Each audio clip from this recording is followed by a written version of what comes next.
Take a little trip with me, I'm gonna take you home. Take a little history Take a little down this lane of memories. down this lane. So let's raise another glass for the glorious past and the friends we have become. Yeah, yeah, 'cause little did we know the good times come and go, but the best is yet to come.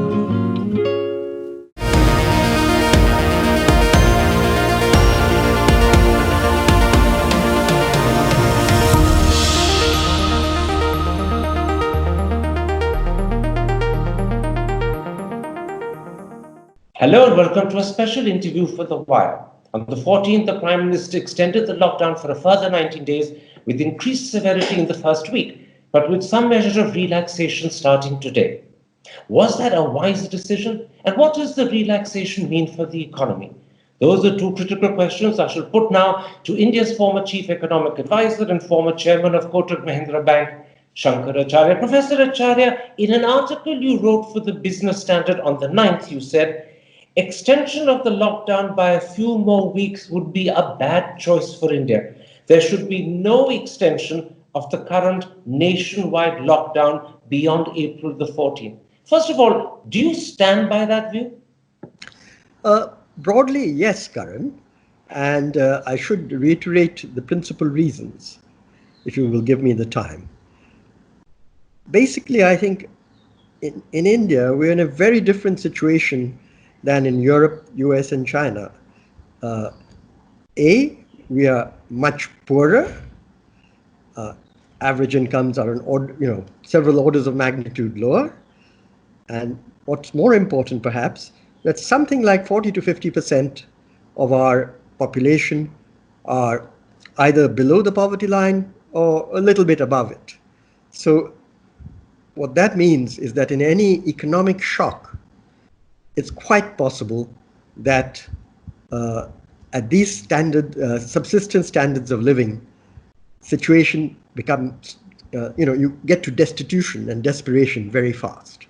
Secondly, that 80% or higher proportion of our labor force nationally is in the informal sector. Very hard to get to through government programs and so forth. Thirdly, unlike those other countries, we do not have universal welfare state type institutions like unemployment insurance or universal healthcare schemes. And lastly, of course, our public health infrastructure, medical facilities are an order of magnitude weaker. So for all those reasons, prolonged lockdown, and I underline prolonged, really is very costly for us, not only in terms of the economy, which is true for all countries, but also in terms of health and livelihood, disease, and possible death. Now, the chairman of the Prime Minister's Economic Advisory Council, Vivek Debroi, writing in the Economic Times, ironically on the same day that you wrote in the Business Standard, also on the 9th of April, said, and he went one step further, even if there are 25,000 deaths, the economic costs of the present lockdown are disproportionately high. And what I think he was saying is that it is not justified to cripple the lives of 400 or 500 million poor Indians, daily wage workers, rural landless labor, people involved in the informal sector, just to save 25,000 people from coronavirus deaths. Would you go along with that thinking as well? I would look at it, in a broad sense, I think we are on the same page. I would not put it in quite those words, because the way I see it is it's not just that the economic cost is very high for majority of our working population, but that is what leads, because they're at such low standards of living, downward movement in their standards of living essentially leads to a desperate situation, and you end up with potential deaths from high levels of other diseases and starvation if you have a prolonged lockdown. Absolutely. What we're saying is that a lockdown may prevent or reduce deaths from coronavirus, but the same lockdown could lead to deaths from destitution and starvation, or at least to crippling the lives of people who anyway have no margin for surviving this sort of lockdown. That's the real trade-off, isn't it? Absolutely. And that's what makes it very difficult for any policymaker. But in fact, when the Prime Minister spoke to the nation on the 14th, he did the opposite of what both you and Vivek Devroy were advising. He extended the lockdown by 19 more days with increased severity in the first week and with some measure of relaxation setting in now. So, to go back to your article, would you say the Prime Minister made a mistake? I'd like to qualify your interpretation. First of all, I think, as far as I know, we still have a cabinet government. So I would not like to personalize this. I think it's the government view. The government has taken a decision, which the Prime Minister, of course, articulated on television. Secondly, I think that, let's be clear. He extended what I called the current lockdown back in April 9th by only 5 days, up to the 19th of April, from the 14th of April. From today, 20th, we are supposed to be in a somewhat liberalized phase up till... I'll come to the implications of the liberalized phase in a moment's time, but let me go back to that earlier question. Let's not personalize it. Did the government make a mistake? Because your article said clearly it would be a bad choice for India to extend the lockdown. Your words were, there should be no extension of the current nationwide lockdown beyond April 14. In extending it, has the government made a mistake? Yes, but let's have a proper reading of my article, Karan. I said the government, before 14th of April, faced three choices. An extension of what was then in place. Second, a phased removal of lockdown, phased or staggered. And third, an immediate removal of lockdown. Now, what was announced 4 days ago, you could just say is that, look, with another additional 5 days in the existing lockdown, we are moving to a phased removal. Now, whether it is enough of a phasing to begin with or not, we can certainly debate. Whether what happens after that, we don't know. But I do want to say that I gave three kind of logical choices open to the government at that time. But you ended your article, Professor Acharya, and I'm quoting your last sentence. You ended your article by saying there should be no extension of the current nationwide lockdown beyond April 14th. That has happened. It's happened by 5 days. By 5 days. Increased severity for the first week, and then with diminished severity thereafter. So, was this a bad choice? Was this a mistake? You see, the 5 days extra is neither here nor there, I think. I mean, I don't want to quill about it. The real issue is not whether, a phased or staggered lockdown removal starts on 20th or on 15th. The real issue is the phasing in some ways sufficient as a down payment? And secondly, what happens after May 3rd? Okay. So, I mean, if the phased reduction is very marginal, I'll come to what the phasing means in a moment's time. Let me first ask you, what do you believe would have been the impact of the 4 weeks of total lockdown which end today? In a study that they've done for The Hindu, Tejal Kanitkar and T. Jayaraman have said that the impact will depend upon the number of working days lost. And depending on how many days have been lost, they estimate that the impact would be anywhere between a 7% hit to GDP up to 33%. Now, during the last 4 weeks, assuming we work 6 days a week, 24 working days have been lost. And by that calculation, this suggests the hit would be somewhere around 10 or 11% of GDP. Does that sound about right to you for the last 4 weeks? Whether it is 10% or 7% or 12% is very hard to tell.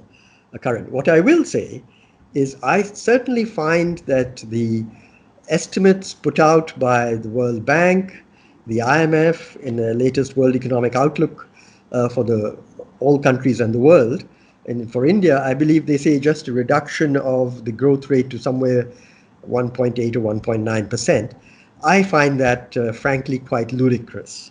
And to some extent, I regard those projections as for reputable international institutions irresponsible, because it's very difficult not to have negative growth, even if you just had what we know has been announced, which is 4 weeks of strong lockdown and another 2 weeks of somewhat softer lockdown.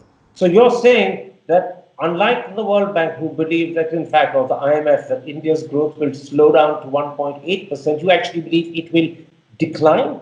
And you believe that the sort of ballpark figures given by Jayaraman and Kanitkar could be roughly correct? As you said, whether it's 7% or 10%, somewhere in that margin, there will be a hit to GDP of that amount.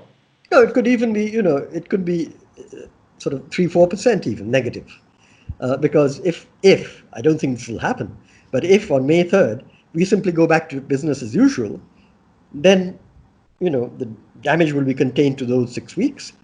And if you like, the revival could be very swift. Okay. Whether it could be or not, we'll see. Let's then talk about the sort of relaxation that begins today.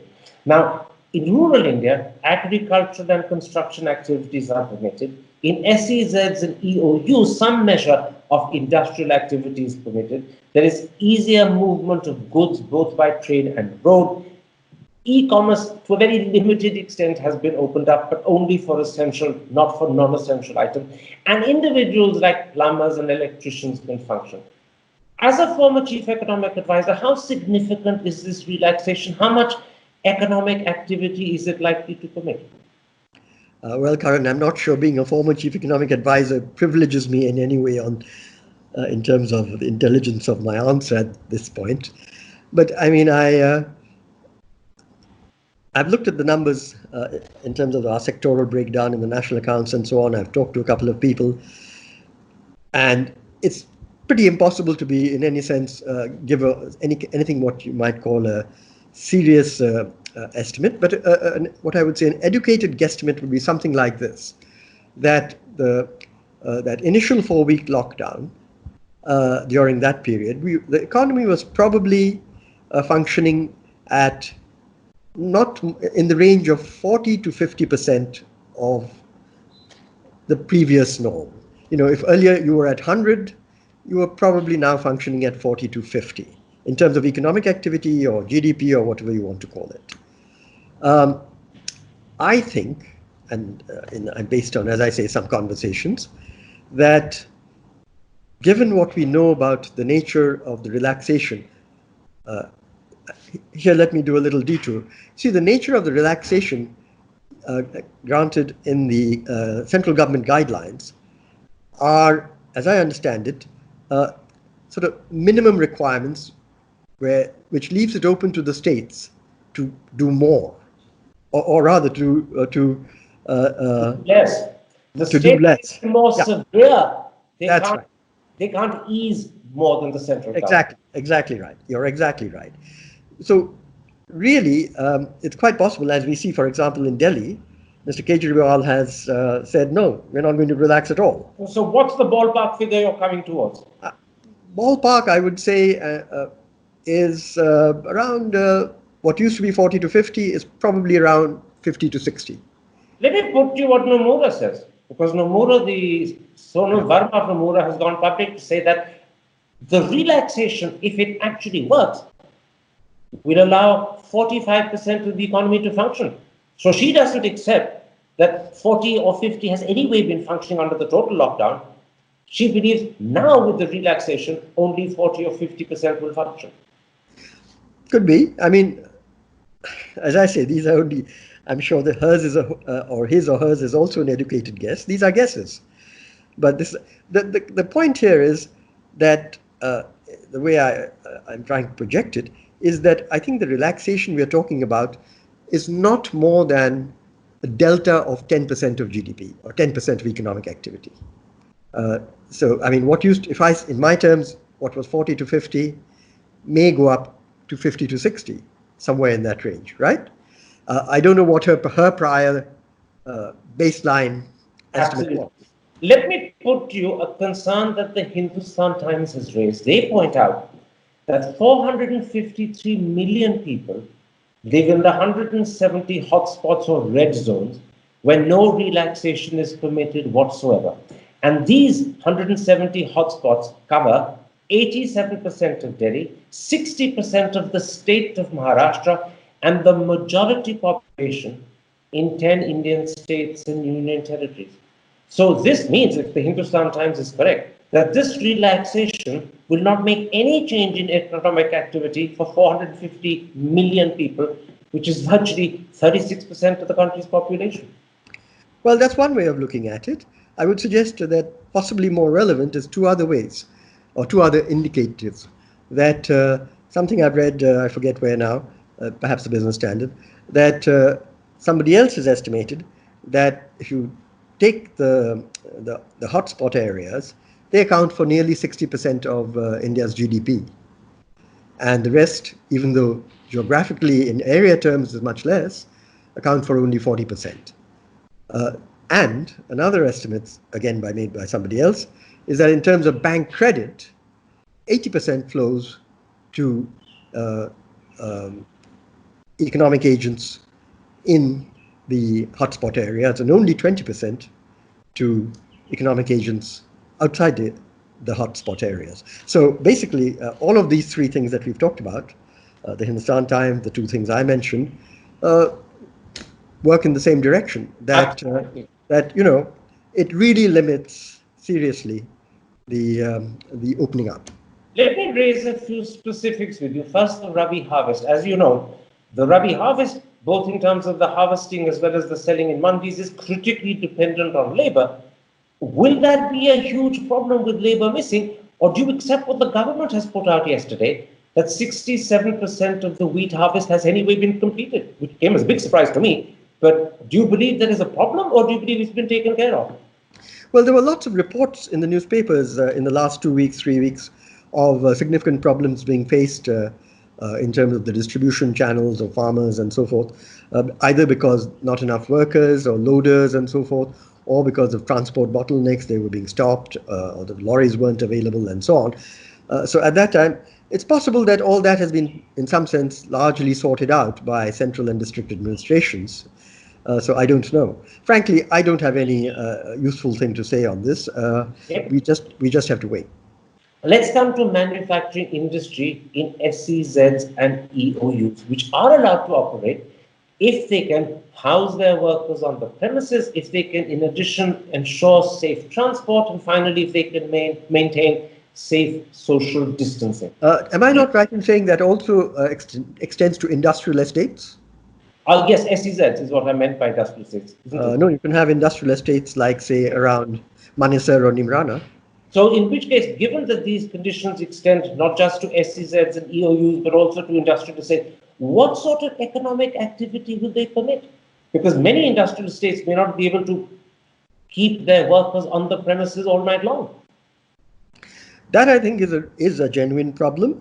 The extent of it, I have certainly not have any particular special knowledge on. I remember reading some kind of snap poll done by, I believe, the Maharashtra Industrial Development Corporation 3 or 4 days ago, or 2 days ago, in which they found that a majority of the respondents, this was a poll of various industrial units in Maharashtra, in the allowed areas, so to speak, that the majority of the respondents said, look, either we can't provide on-site housing, or we can't provide the transportation, since public transport is not running, needed on the terms required under the guidelines. Yeah. So that problem is very much there.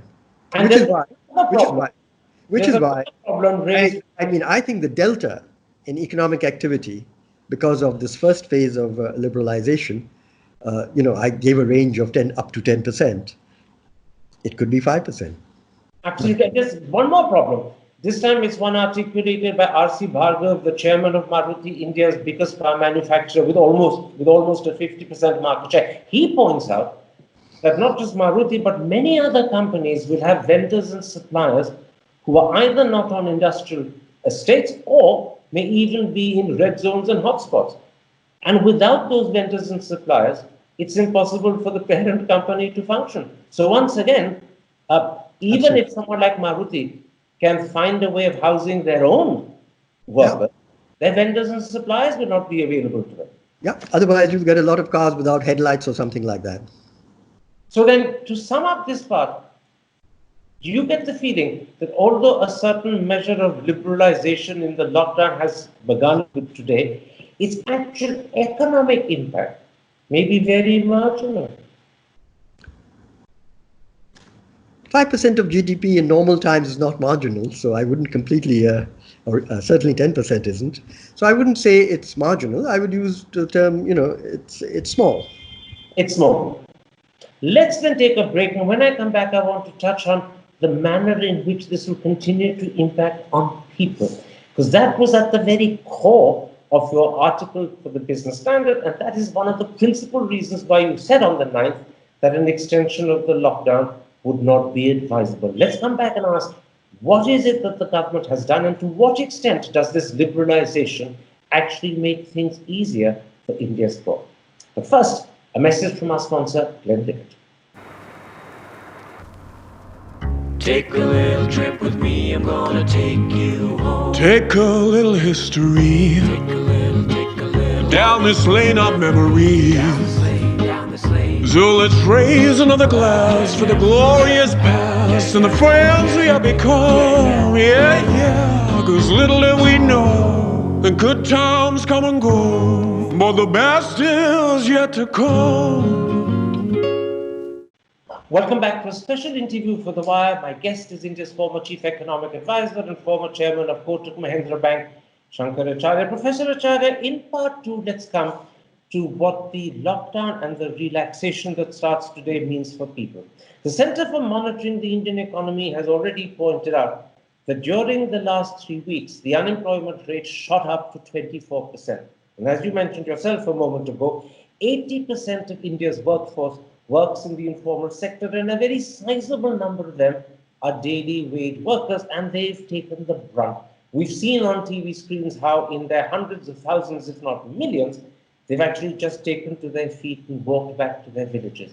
I want to ask you two questions. First of all, has the government done enough to alleviate their suffering? And secondly, will their suffering be any less now that some measure of liberalization sets in today?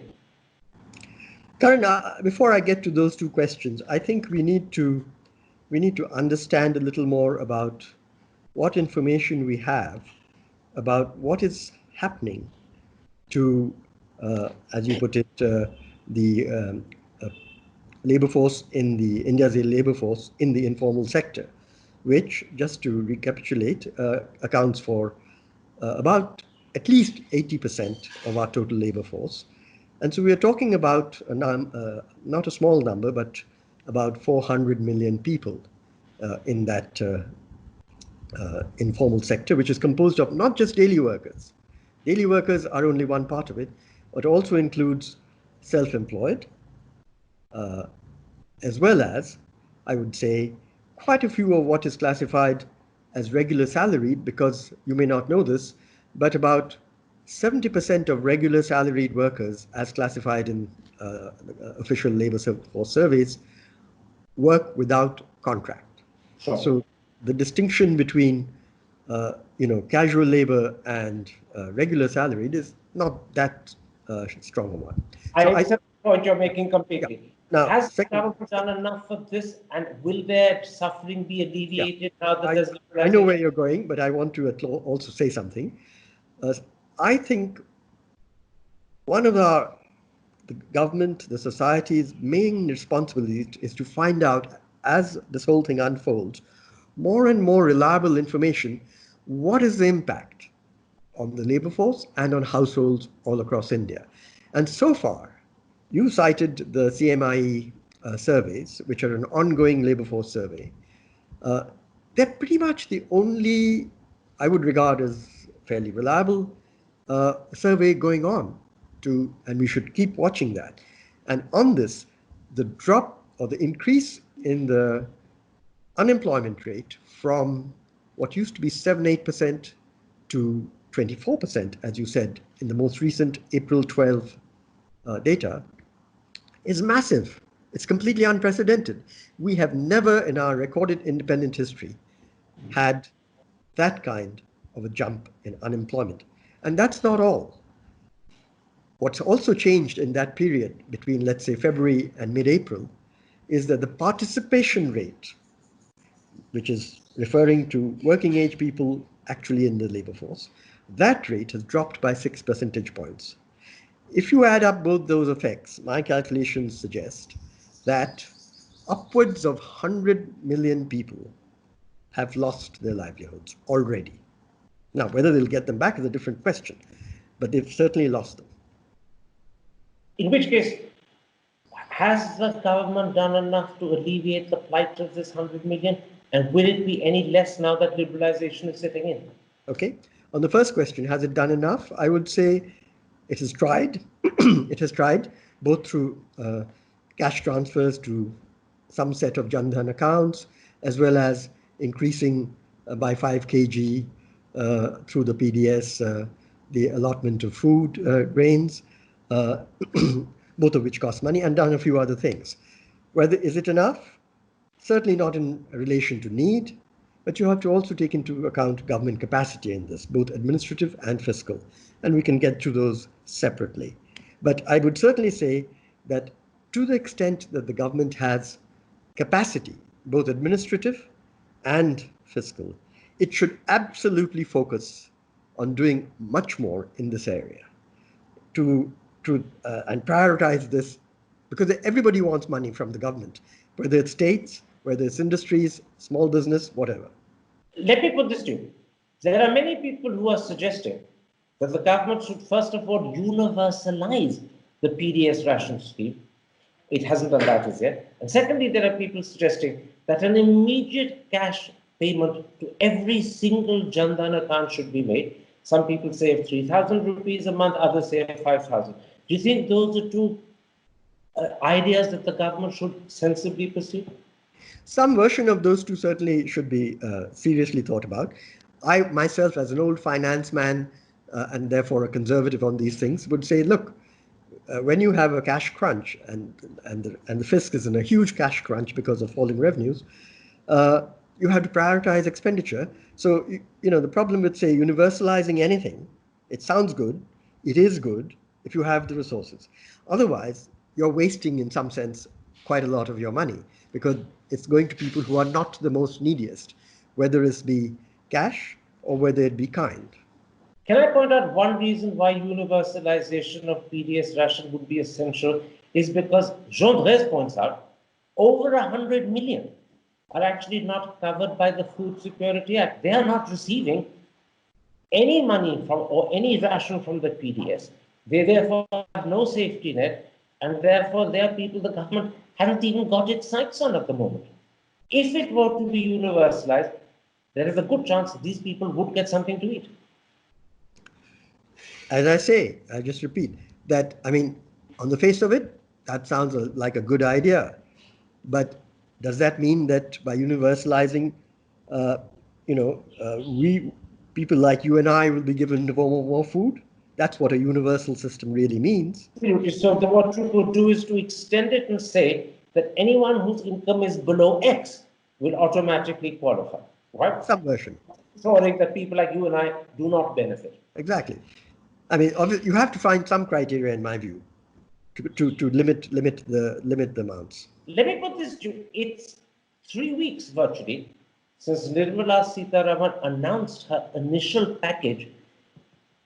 Nothing further has been announced since then for these people.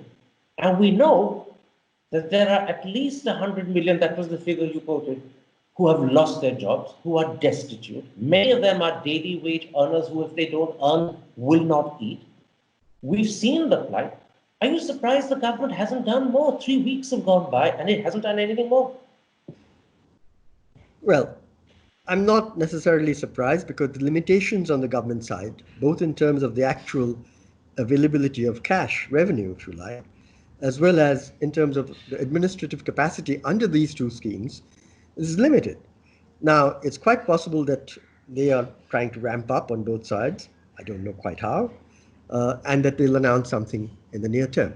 But you see, even when you deploy these, I would say that basically because we are not a European-style welfare state, that you may not ever succeed in getting a whole lot done for all those people who've lost their jobs in this crisis. And I mean, the most effective way of, if you like, ensuring that food and purchasing power goes to these people is to phase out the lockdown fast. Well, we don't know whether that's going to happen or not.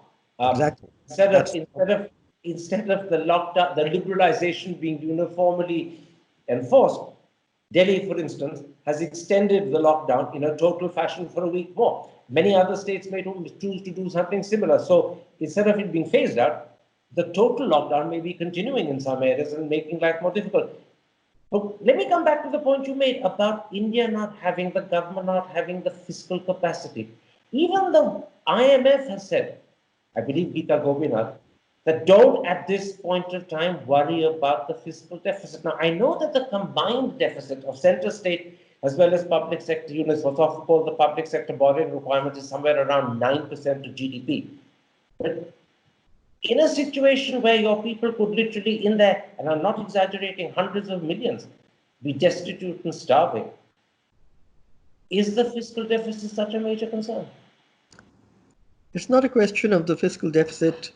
It is a question in one sense, of course. Look, when you have had a decline in production or GNP or GDP of maybe 50%, maybe 60% because of lockdown, you'd expect that revenues would collapse perhaps by that ratio. So just because up to February we were having something like a 9% or 10% PSBR and perhaps an 8% of GDP general government fiscal deficit, doesn't mean that that's what's going on right now as we speak on the 20th of April. It may well be that the government's revenues are collapsing. You're saying it may be much No, worse. what I'm saying is that right now as we speak, after all, a notion of anything like a deficit or GDP is a flow throughout the year, and we look at the number. And that flow may have come down right now as we speak. I mean, quite possibly the government's fiscal deficit, if you look at incoming revenues, outgoing expenditures, which are much less compressible in the short run for obvious reasons, it's quite possible that we're already at something like 15 to 20% of GDP. I don't know. So, if I understand you correctly, you're saying whilst there is a need to do more, the government's capacity to do so is limited, which also means we know that people in their tens or hundreds of millions will suffer, destitute, starve, and die, and there's nothing we can do about it. No, That you is can. true. You But could speed up. You what could is speed up it the phasing out of the return away from lockdown. Well, it seems to me that as far as these tens or hundreds of millions are concerned, it's not phasing out. You need an immediate end to the lockdown. They may not be able to survive a phasing out, which will take weeks. That's where even well, I don't know the answer to that. This is where we come back to that question. Is it justified to cripple the lives of tens or hundreds of millions to save 25 or 30,000 people dying of coronavirus? This is where this becomes terribly poignant and heartbreaking. No, absolutely, Karan. And that is why, if you go back to my old article, I pointed out that the deaths on both sides of the balance, and we don't have the numbers, but everybody is focused on what is COVID doing. They're not focused on what the consequences of the lockdown could be. And those consequences could conceivably be a lot worse, because you may not just cripple the economy in statistical terms, you would cripple the lives of human beings who anyway have a very slender margin of saving or survival. They're weak, they're impoverished. Absolutely. Which is why you began your article by saying it would be a bad choice to extend it, because you had these people and their concerns uppermost in your mind.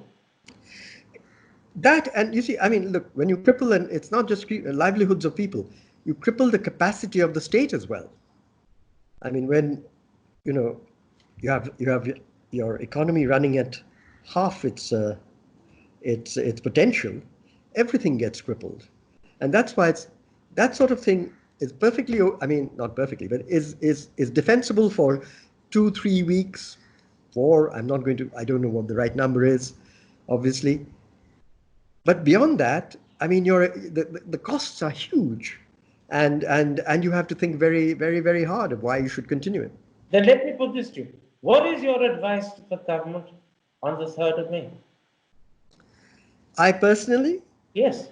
I personally would like to see complete removable on of the lockdown, keeping in mind certain you can think of certain provisions which you should keep, uh, which is of course social distancing wherever possible. Possibly keep those above 60 years old uh, in voluntary self-isolation, voluntary with a little bit of persuasion as well. Tell them you have to stay home. You have to have good reasons to go out, either for essential medical or grocery purposes or whatever. In other words, a continuation of the lockdown to people like, I don't know if you're above 60, but I guess you are, but for people like you and me, unless we are giving The essential. point you're making, and I'm interrupting, is that beyond the two conditions of protecting those above 60 and enforcing social distancing wherever you can, and wherever you can has to be the important proviso, beyond that, you want a complete lifting of the lockdown on May the 3rd. Absolutely. That's what I would like. Now, I'm not expecting it, but that's what I really think should happen from the point of view of the future of this country and its people. One more question. Our economy has taken a terrible battering in the last 4 weeks. It will take another battering in the next 2 weeks. What does the year look like as we look down the road? Very difficult to do crystal ball gazing in this context, Karan. All I can say is that the longer we take to get out of this lockdown predicament, if you like, and it is a predicament, um, the costlier it's going to be. It's quite possible that on May 3rd, there'll be a major further liberalization of some kind to economic activity and to people who are engaged in the economy. But by then, after that, if there's a spike in COVID cases, uh, you might again have another one reimposed. So you could be in and out of lockdown or semi-lockdowns for the rest of the year. I think which would be really very bad for all the people we are talking about. But your advice, Certainly the bottom half of the population. but your advice to the government, because I think it's so important, and I'm going back to what you said just a moment ago, your advice is get out of the lockdown on May the 3rd with the proviso of social distancing and protecting the 60. But beyond that, get out of the lockdown because there are tens, if not hundreds of millions of Indians who simply cannot take it longer. Absolutely. There are two other things I want to emphasize, Karan. Uh, in order to assess what's happening to these people, government should do more to get data, whether it be on deaths from other diseases, whether it be on other indicators of destitution, desperation, what have you. But it's important to get that data. As I mentioned to you, right now, the only national level data we have is the CMIE information on employment. And the second thing? The second thing is, remember the logic of lockdowns in all other countries.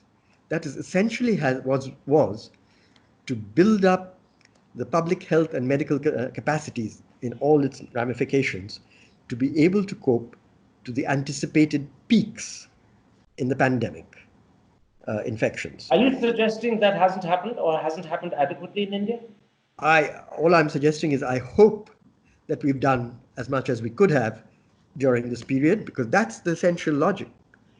Because otherwise, I mean, this disease is not going away until there's affordable, widely available antiviral or vaccine. So this could be a year or 2 years. The health ministry has repeatedly announced the number of COVID-specific medical centers and hospitals. I believe it's something like 2,500. The number of hospital beds, ICU beds, ventilators. Are you suggesting that may not be accurate? Are you suggesting, or are you simply saying it's not sufficient? No, I'm just saying that I hope we utilize the time well, and that if the health system believes that we are in a comfortable situation, and as you pointed out in a recent article of yours, that it appears that the infection rate or the death rate, particularly from COVID, is surprisingly low in India. If all that is happening, it makes even less rationale for lockdowns to continue. All right, I think that is very, very clear. Get out of the lockdown as fast as you can after May the 3rd. Preferably end it on May the 3rd. Get the country working, because otherwise tens, if not hundreds of millions of Indians will actually have their lives stripped. Professor Acharya, thank you very much for speaking to me. Thank you, Karan. To receive instant updates on all videos from The Wire, click the subscribe button and hit the bell icon. Pay to support independent journalism. Click the link in the description and choose the amount you want to pay.